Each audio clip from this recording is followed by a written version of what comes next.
A paz do Senhor, pessoal! Tudo bem com vocês? Eu me chamo Tainara e hoje nós vamos estudar um pouquinho sobre traduções bíblicas. Nós aprendemos no episódio 1 desta revista maravilhosa que os pré-adolescentes estão estudando, que Deus ele se revela de forma geral através da natureza, mas ele escolheu se revelar de forma especial aos seres humanos. Se você não sabe nada sobre esse assunto, se você perdeu essa aula ou quer conhecer um pouco mais sobre isso, é só você clicar no link que vai aparecer aqui em cima para que você fique por dentro de tudo. Mas se você assistiu essa aula, se você já sabe sobre esse assunto, talvez você tenha algumas dúvidas. Ué, qual foi a língua que Deus escolheu para fazer essa revelação especial? Ou, será que foi no português? A Bíblia toda foi traduzida no mesmo idioma? Esses e outras dúvidas você vai descobrir até o final dessa aula. Por isso, fique ligado e acompanhe tudo por aqui. Para a gente responder isso, galera, a gente vai precisar fazer, sabe o quê? Uma coisinha simples assim, quase nada. A gente vai precisar voltar no tempo. Quê? Isso mesmo. Volta comigo um pouquinho lá atrás, lá, bem longe, ok? Para isso, feche o seu olho e ora comigo neste momento. Senhor Deus, muito obrigada, Pai, pela oportunidade que nós temos de estar aqui, de te conhecer, Senhor, de estar ouvindo um pouco mais sobre a Tua palavra. Deus, nós pedimos para que nesse momento o Seu Santo Espírito venha nos ensinar tudo aquilo que nós precisamos aprender de Ti, Pai. Permita-nos, Senhor Deus, conhecer um pouco mais, Senhor Deus, a Tua tão bondosa graça da sua vida, Senhor Deus, o seu poder e de tudo aquilo que o Senhor quer dizer para cada um de nós essa manhã. Abre os corações e transforma muitas vidas, no nome de Jesus. Amém. Uau! Chegamos! Quero contar uma coisa para vocês. Você sabia que no início de tudo, quando os primeiros povos da Terra, todos eles falavam a mesma língua? Sabia? Não sabia? Ah, mas agora você está sabendo. Em Gênesis 11, a palavra de Deus vai narrar a história da humanidade. Ela diz bem assim: era toda a terra uma mesma língua e uma mesma fala. E aconteceu que, partindo eles do Oriente, acharam um vale na terra de Siná e habitaram ali. E disseram uns aos outros: eia, façamos tijolos e queimemo-los bem. E foi-lhes o tijolo por pedra e o betume por cal. E disseram: eia, edifiquemos nós uma cidade e uma terra cujo cume toque nos céus, e façamos um nome, para que não sejamos espalhados sobre a face de toda a terra. Então desceu o Senhor para ver a cidade e a torre que os filhos dos homens edificavam.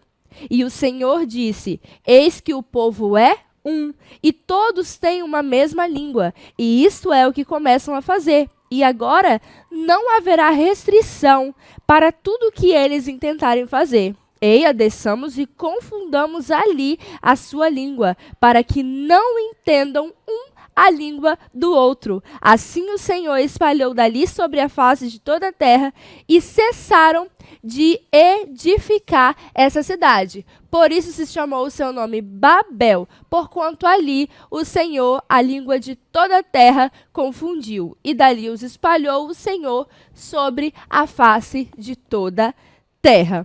E assim, pessoal, aconteceu a confusão das línguas. Assim surgiu tantos idiomas que existem hoje em dia.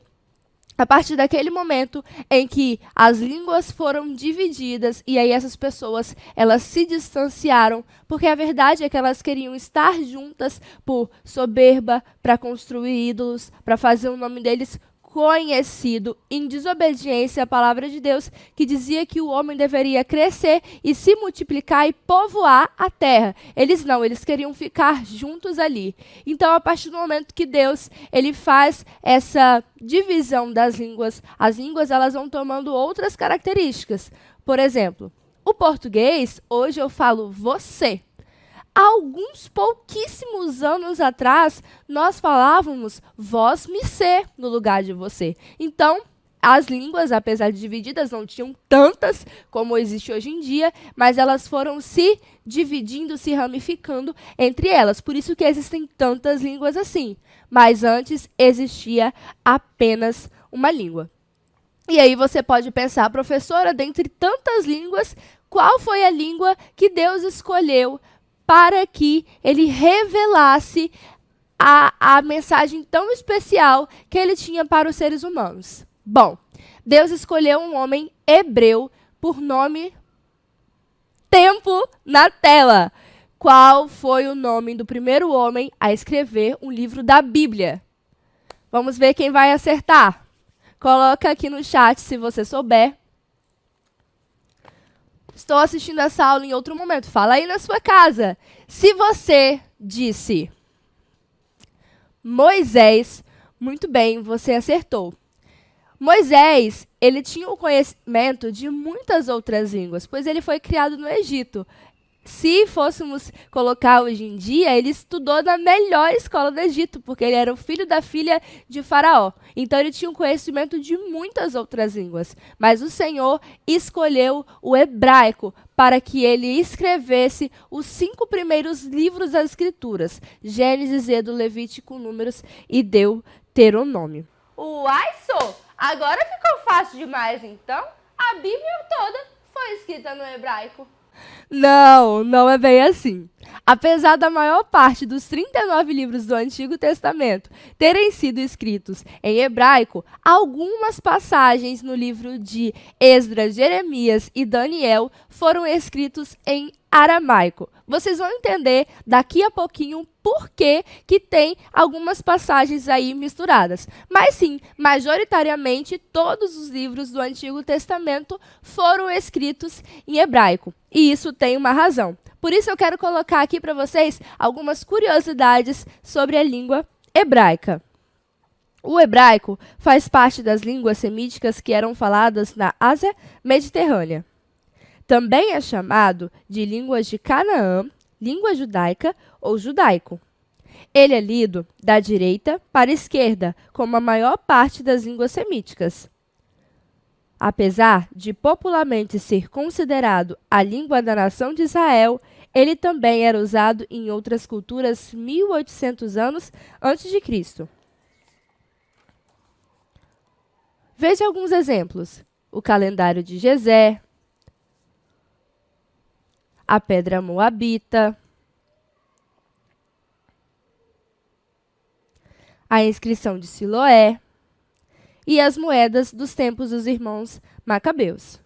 Pessoal, o povo de Israel, o povo hebreu, era a nação escolhida por Deus e o hebraico era a língua oficial deles. Então, Deus não iria escolher outra língua para escrever todos os livros. Ele escolheu exatamente a língua do seu povo. Mas, professora, e aquelas passagens que tem o aramaico?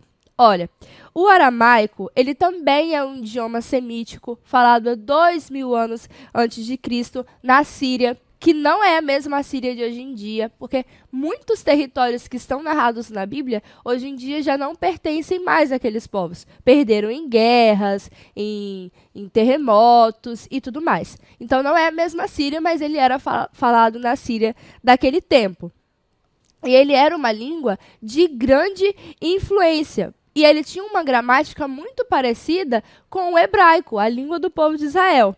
E ele teve uma profunda influência sobre o povo de Israel, porque o povo de Israel, que eles eram considerados filhos de Deus, era a nação escolhida por Deus, eles se rebelaram contra Deus. Eles escolheram viver as suas próprias vontades. E aí o Senhor Deus, ele avisou várias vezes para o povo de Israel: se arrependam dos seus pecados. O povo de Israel estava sacrificando seus filhos a outros deuses. O povo de Israel estavam casando com pessoas de outras terras, estavam se prostituindo, estavam profanando a casa de Deus, eles estavam tirando as coisas coisas da casa do Senhor e levando para a casa de deuses, ou entregando para exércitos para comprar ali ajuda de exércitos. E o Senhor avisando em todo o tempo através dos profetas que eles deveriam se arrepender, que eles deveriam mudar de atitude. Mas nenhum dos alertas que o Senhor Deus fez para o povo de Israel foi escutado, foi ouvido e obedecido por eles. Por isso o Senhor enviou o castigo para o povo de Israel.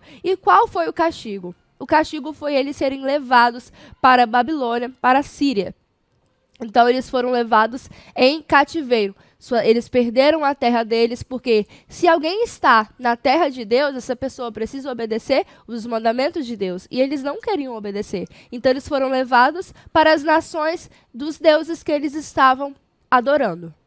E aí, nessas nações, a língua que era falado era o aramaico. Logo, eles começaram a se acostumar, a cultura desses povos começaram a ser inseridas na cultura deles, e o aramaico, por ter a gramática parecida, foi até fácil para que eles assim desenvolvessem o idioma e começassem, a utilizá-lo também. Por isso que em algumas poucas passagens das Escrituras, elas foram escritas em aramaico por conta desses acontecimentos, porque eles estavam influenciando já essa língua sobre o povo de Israel. Por isso que, no tempo de Jesus, o aramaico era uma língua popular entre os judeus e entre as nações vizinhas ali ao povo de Israel. Tanto que, vamos fazer um desafio aqui para vocês entenderem um pouquinho melhor? Vamos ver quem abre primeiro a Bíblia em Mateus 5,18.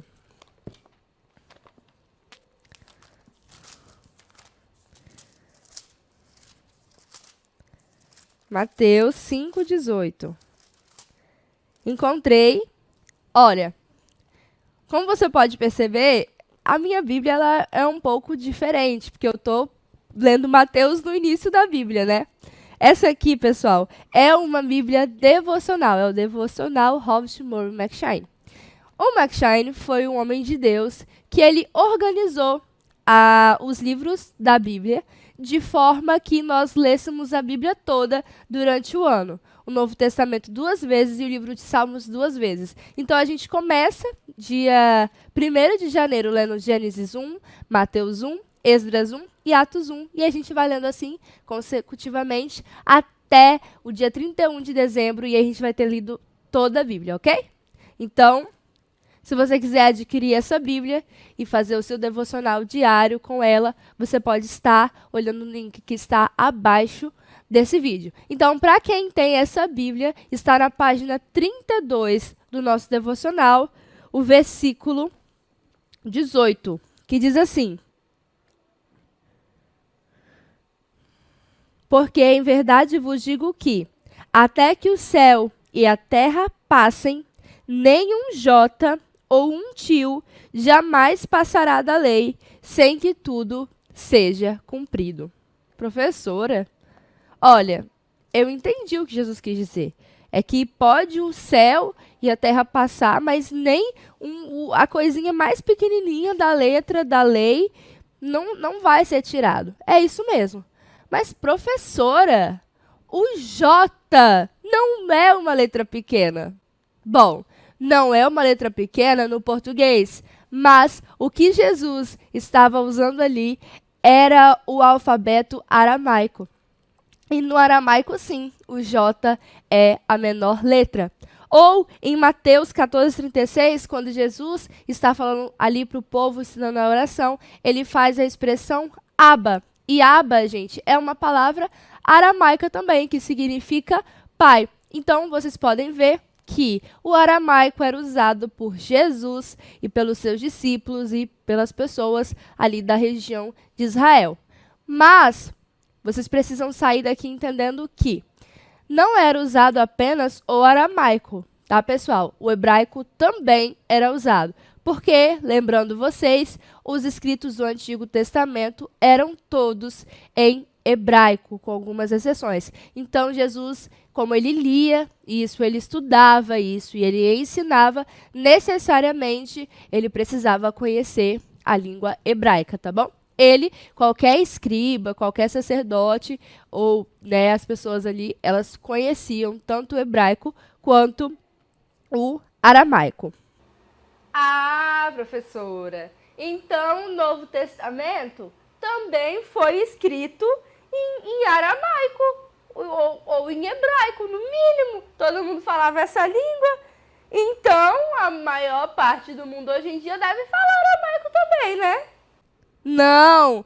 Lembra que eu falei da ascensão de outros impérios? Pois então, em 336 a.C., Alexandre o Grande, esse rapaz que está aparecendo aí para vocês, ele sobe ao trono da Grécia. E a partir deste momento, a Grécia é conhecida em todo o mundo e todo mundo passa a receber influência da cultura grega. Pessoal, a influência foi tão grande, que nessa época de Jesus aqui, já era comum se falar o grego também. E olha só, que interessante, a língua grega, ela é mais recente que as línguas semíticas. As línguas semíticas, elas são de 5, como eu disse para vocês, 2.000 anos atrás. Já as línguas gregas, não, elas eram mais recentes, por isso elas são mais fáceis de ser estudadas. Olha, se o Novo Testamento foi escrito em grego, e elas são mais fáceis de serem estudadas, de elas serem traduzidas, serem compreendidas, será que isso tudo foi uma grande coincidência? Será que... Ué... Não, pessoal, não foi uma coincidência. Deus, ele é muito sábio. E Deus, ele não está escondido ou parado só olhando a história acontecer. Tudo o que está acontecendo está sob o controle do Senhor. É claro que Deus sabia da ascensão do Império Grego. É claro que ele sabia sobre a linguagem, sobre o idioma grego e a importância que ele teria no mundo. Deus, ele planejou cada coisa nos mínimos detalhes.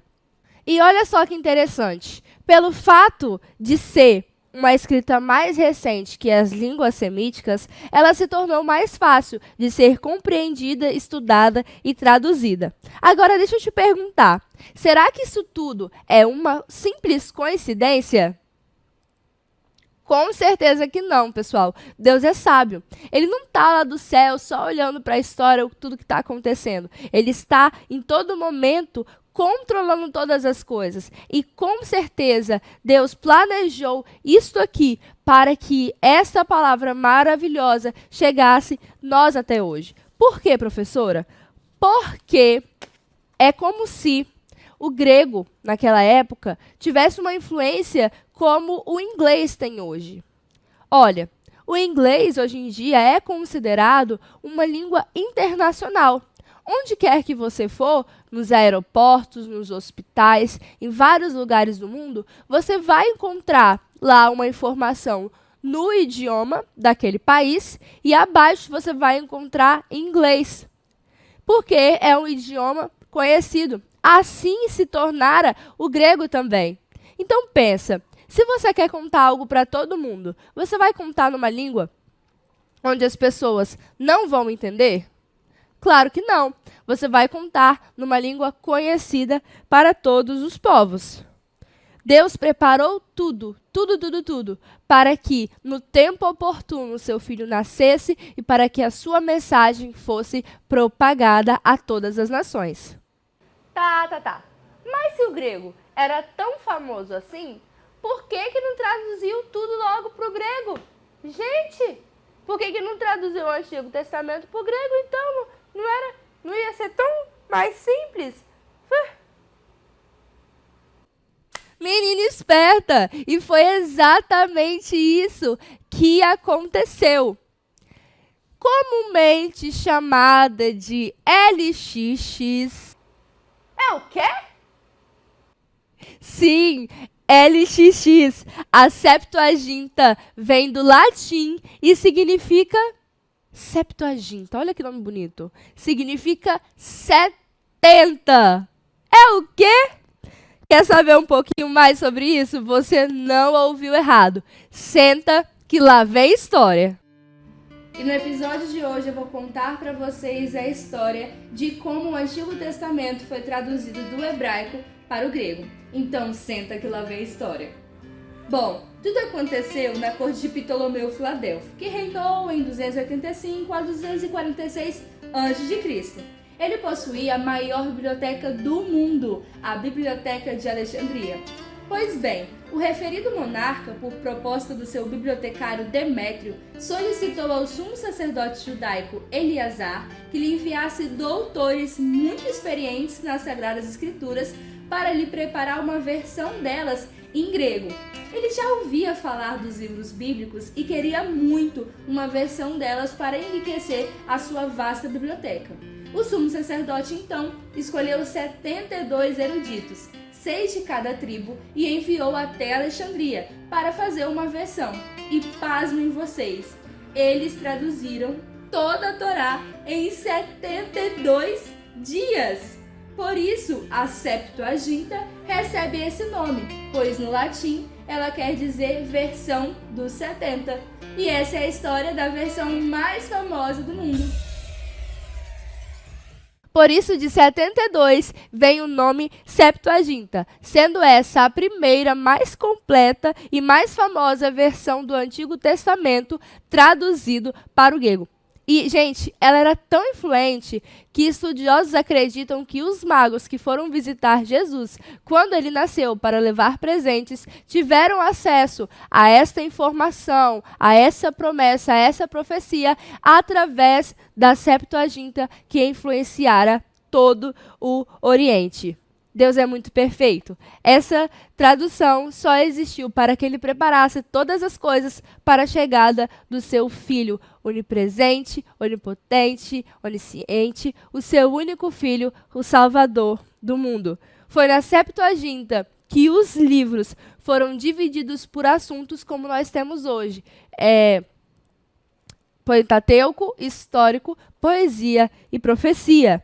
Mas esse assunto de divisão é um assunto para a próxima aula. Por isso, se você quer saber um pouquinho mais sobre por que a Bíblia é dividida assim, não perca a aula de domingo que vem. Além, de tantas outras versões, a Septuaginta ela é a mais completa do Antigo Testamento. Mas, e o do Novo Testamento?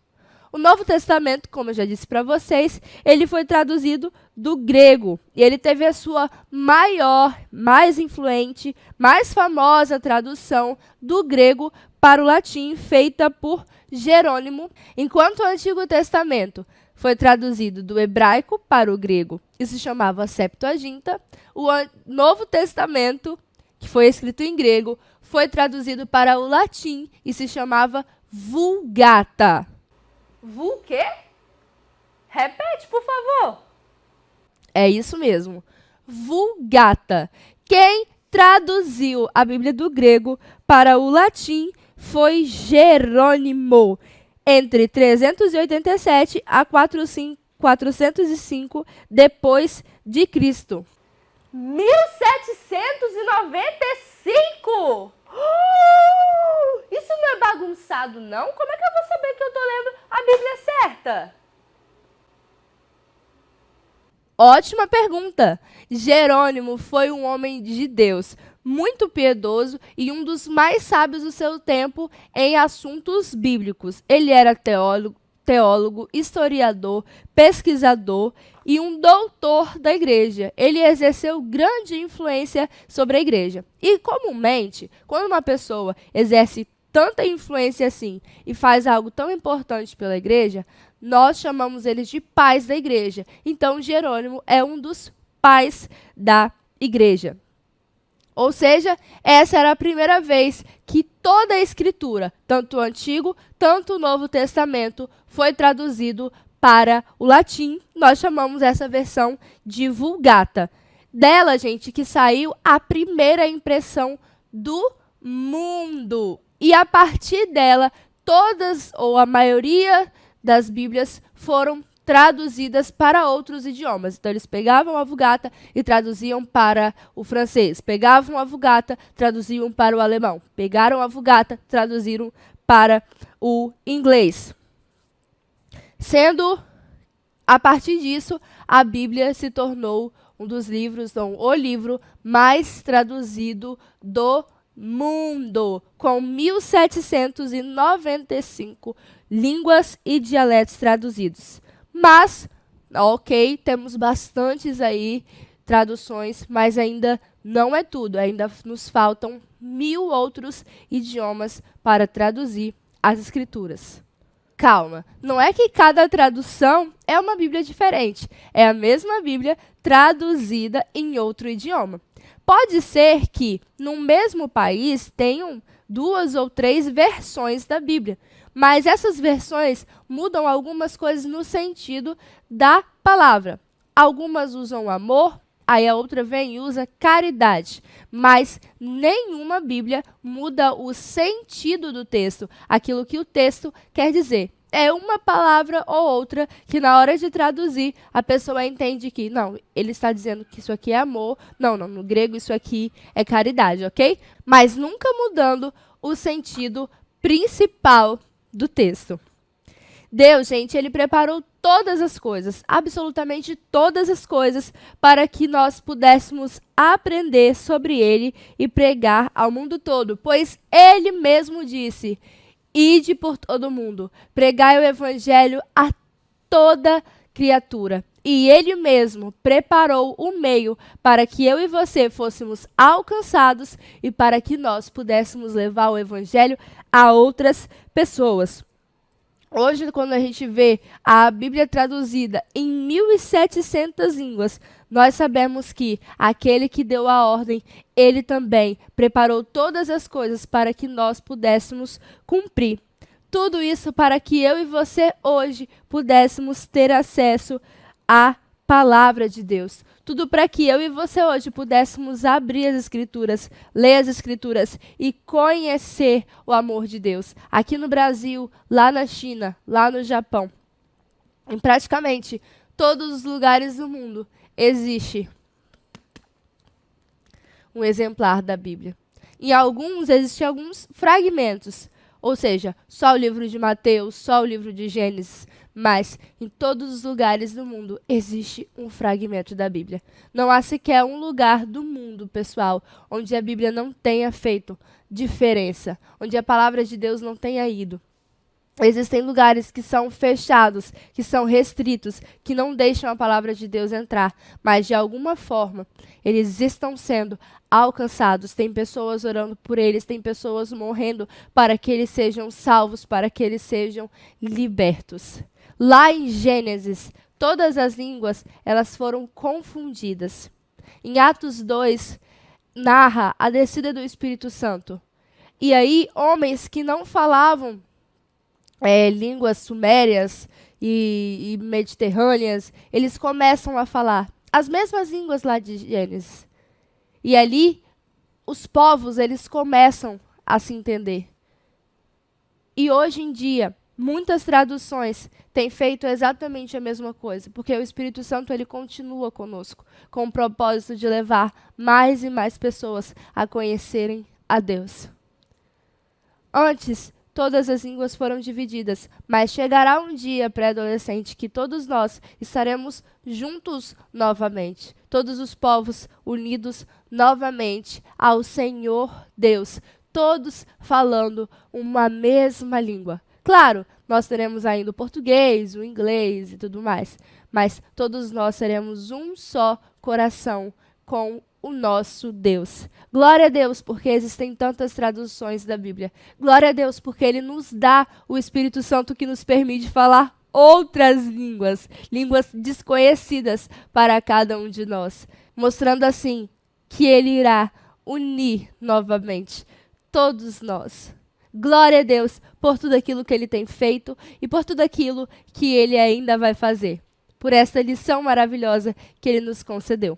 Você que está aqui que nos acompanhou até agora, que aprendeu tudo sobre Septuaginta, Vulgata, aramaico, grego e hebraico. Eu quero agradecer porque você esteve aqui, glorificar a Deus pela sua vida e eu quero te convidar nesse momento a estar ofertando. Aqui abaixo está aparecendo os dados da igreja, Pix, PicPay e os dados da agência bancária. Eu quero convidar você a fazer uma oferta de amor, a semear no reino de Deus, sabendo que o nosso trabalho, de forma alguma, ele é em vão no Senhor. Ele nos recompensa com todas as sortes de bênçãos espirituais. E nada que nós semeamos aqui no reino de Deus será em vão. Tudo isso ele nos recompensará e nós veremos os frutos das nossas ofertas, das nossas plantações no reino de Deus. Eu quero agradecer imensamente àqueles que ofertaram, àqueles que se dispuseram a estar ofertando na casa do Senhor. Eu glorifico ao Senhor por todas as coisas, agradeço você mais uma vez e te convido, ore comigo para encerrarmos essa aula. Senhor Deus, muito obrigada, Pai, por mais um dia. Obrigada pela oportunidade que o Senhor nos deu de te conhecer, Senhor. Nós pedimos para que o Senhor venha estar nos ajudando em tudo, Pai. Abençoa, Senhor Deus, cada uma das pessoas que ofertaram nessa manhã. Deus, multiplica, Senhor Deus, os seus alimentos, Pai. Deus, faça com que o seu celeiro aumente, Pai, no nome de Jesus. Também peço a Ti para que o Senhor, Deus, abençoe as pessoas que não têm condição de ofertar. Deus, aquelas pessoas, Senhor Deus, que estão desempregadas, Senhor Deus, estão passando por um momento difícil. Peço que o Senhor venha estar, ó Deus, ajudando cada um de nós, Pai, desde agora e para todo sempre. Amém. Que Deus abençoe você, que Deus abençoe a sua família.